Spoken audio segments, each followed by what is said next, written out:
Welcome to Native Report. I'm Stacy Thunder. Mato Nanji, longtime frontman of the blues rock band Indigenous, was on tour with his latest release. It brought him to a first ever all-native music festival on the western shore of Lake Superior.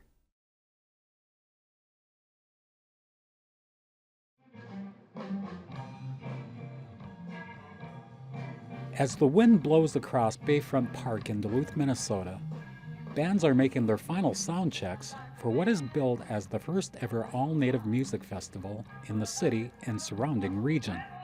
This is kind of a project, a dream that me and my wife had thought about a while back with doing something all-native as far as something here in Duluth and Cloquet and the surrounding area.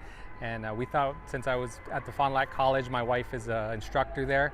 I also thought it'd be something neat to try for the student. They have a foundation that they hand out scholarships, and what a better way to do a big event like this. So it's coming together really nice, and we got a beautiful day for it.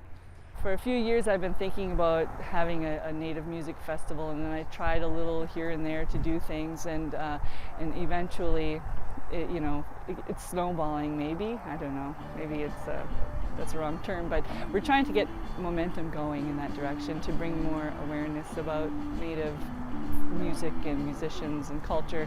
There are a lot of Native artists that are in the mainstream that we're not necessarily aware of because they're not singing or playing what we would identify as traditional Native music. Yeah, there's a lot of them, and so I'd love to see it turn into a festival here. In addition to her band, Liz Jackala and the Smokin' Chimokes, and the Native American Music Award-winning Oshki Gijig Singers, internationally known musician Pura Fay, and Indigenous round out the bill. Indigenous really originally started out with my brother and or two of my brothers and my sister, and then it's kind of like a family band, and then we toured around like that for probably about maybe around 10 years or so, and then they decided to go do their thing, or whatever they wanted to do, and we just and I just kept it going, just kept the name going, and I pretty much wrote all the material. So I mean, it just felt right to keep the name going and the music going. So and that's originally that's what it was always about for me. So it was just getting the name out there and the music out there. I was probably about 14 or 15, I think, when I started, and that's the first time I ever try to pick it up and play, I guess. And before that, I was into drums, but we never had any drums. So my dad was a guitar player, so that's kind of where I found his guitar and his amps and stuff, and got started from there. I'm not really sure what the difference is between the I guess the commercial music industry, and then I know there's getting to be a pretty cool big Native industry, and a lot of different musicians and artists, which is really cool. I think that's awesome, but as for me, I never really, I guess I never, even when I started out, I never really looked at it as anything being different. I've always just wanted to try to make good music and get out there to music fans, and it didn't really matter to me what color they were or anything. I just wanted to make music and take it to them. Mato has recorded with some of the biggest names in the business, such as David Hidalgo from Los Lobos and Luther Dickinson from the North Mississippi All-Stars and the Black Crowes. On this night, he is doing what he loves best, playing live in front of an audience. For Indigenous.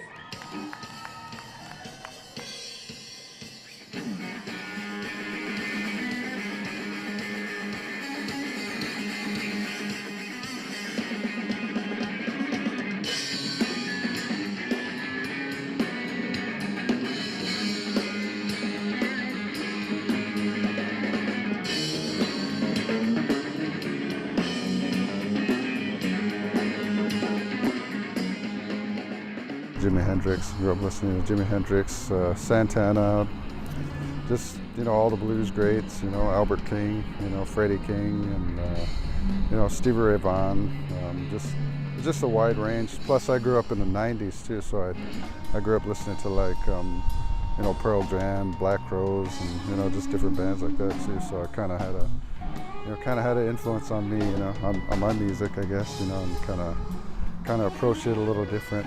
You know, like, you know, if it's blues, then I tend to approach it a little different, you know, maybe a little more rock or something, you know. So I just, you know, will come up with an idea, I guess, and then, you know, I just kind of let it happen. You know, I never really like sit down and say, well, I'm gonna write a song today. You know, I just kind of, you know, even at sound check or something, you know, be playing around or doing whatever, and, you know, we'll just get an idea or something, you know, of a groove or a riff or something, and that's kind of how a lot of the songs start for me, I guess, songwriting.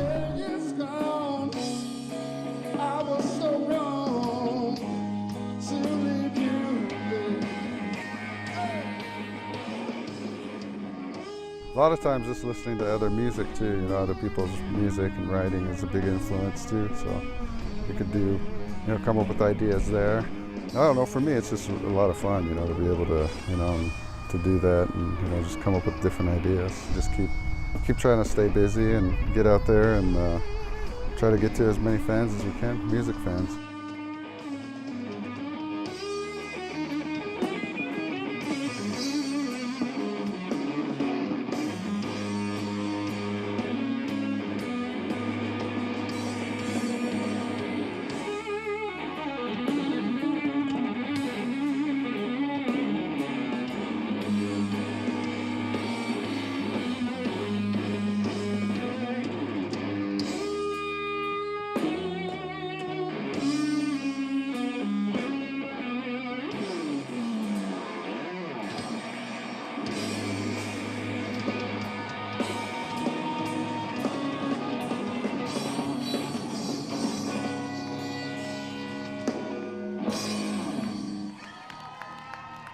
Thank you.